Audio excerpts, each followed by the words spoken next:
Warning, F-bombs are armed and may be dropped. In World War II, when Germany defeated France, Britain evacuated what was left of their forces and what they could find of the French forces at Dunkirk, leaving behind about 90% of their equipment.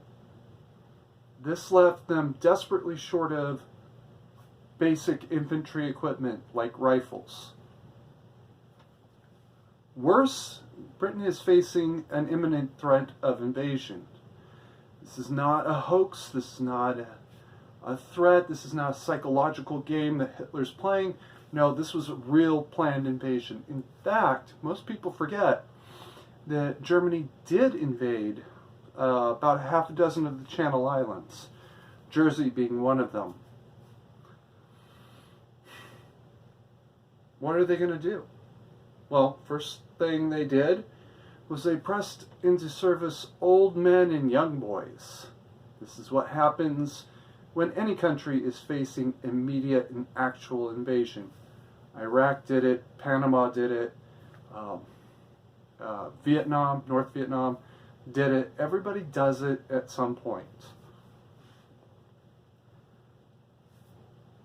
They're being pressed into service without weapons. Now, one of the solutions was the so-called Crofts pikes, which became a scandal unto itself. But an even bigger solution was the StEn gun. It was a submachine gun designed to, it had to be able to be made cheaply with basic equipment. People had to be able to make it in their basement. And this is, of course, in the pre-power tools era. This is, the electric drill is still, I think, about 10 years away.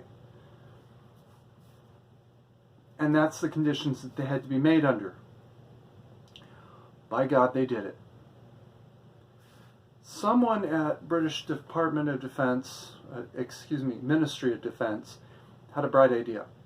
These would make the perfect gun for saboteurs, for partisans, for anybody still in Europe that didn't like the Germans. All they had to do was make it in 9mm, I think parabellum, caliber, so that these people could use captured German bullets. Brilliant. Common round, easily manufactured, didn't even require electricity. Now, there's some historians who say that they were rifle-barreled and some who say they were not, or at least not always rifled. Rifling the barrel is not that big a deal. It does require a little bit of personal expertise, but it's not that big a deal. It also isn't that big a deal for utility when you're fighting as a partisan, or what we today would call an insurgent. It was a really effective gun for what it could do. It was the perfect gun.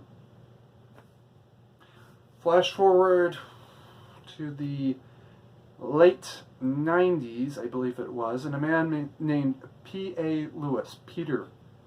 Lewis, LUTY, Peter A. LUTY, hears that London is banning guns. So he goes way out of his way to start making guns using parts and equipment that he could get at a common hardware store.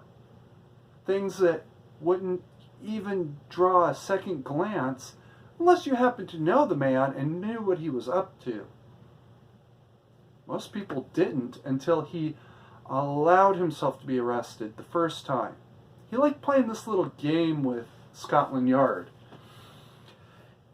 He'd make a gun, he'd go out to the countryside and shoot it, make a video of him shooting it, go home, take that gun, bury it, tear it up, whatever it was he did with it, make another gun that he put in his trunk, and then call his buddy or a friend of his or somebody and say, hey, call Scotland Yard and tell them that I've got a gun. he'd allow them to arrest him. And for the first 4 or so years, he didn't have any real guns. They'd always arrest him with a fake. He loved playing this game because they'd have the video of him shooting, they'd have the gun, they think they have a case, and they have to go into court and explain to the judge, no, this isn't a real gun. And that made them all look like fools. After about 5 years of this game he's playing, he's decided, you know what, it's time to raise the stakes a little bit. He actually made a video on, I think it was a Tuesday, of himself shooting. Called himself on the Thursday. I remember there was a day separation. Made a video of himself shooting the gun, and then had his buddy George or Tom or whoever it was call Scotland Yard and say, no, for reals this time. He's got the gun. You're good. You got him this time. And this time, he actually did have the gun. This time, he decided he was going to court. He wanted to fight now.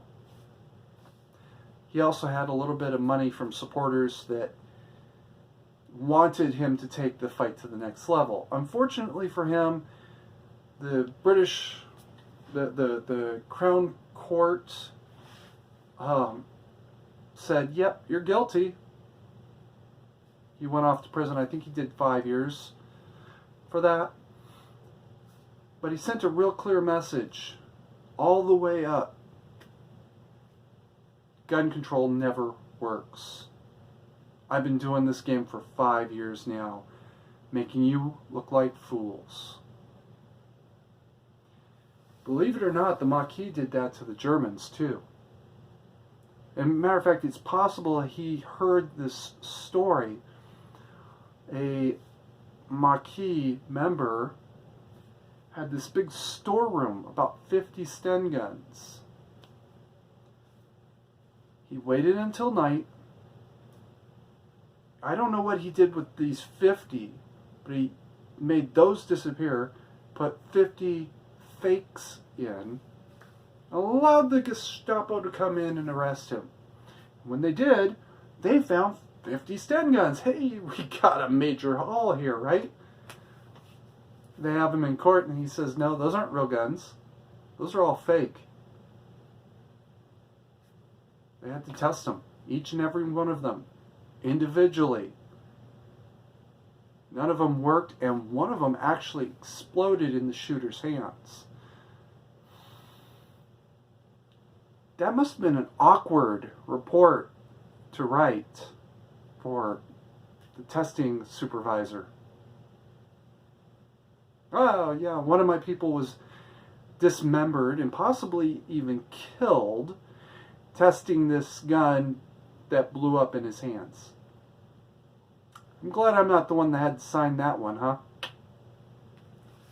Keep calm and mandatory carry on.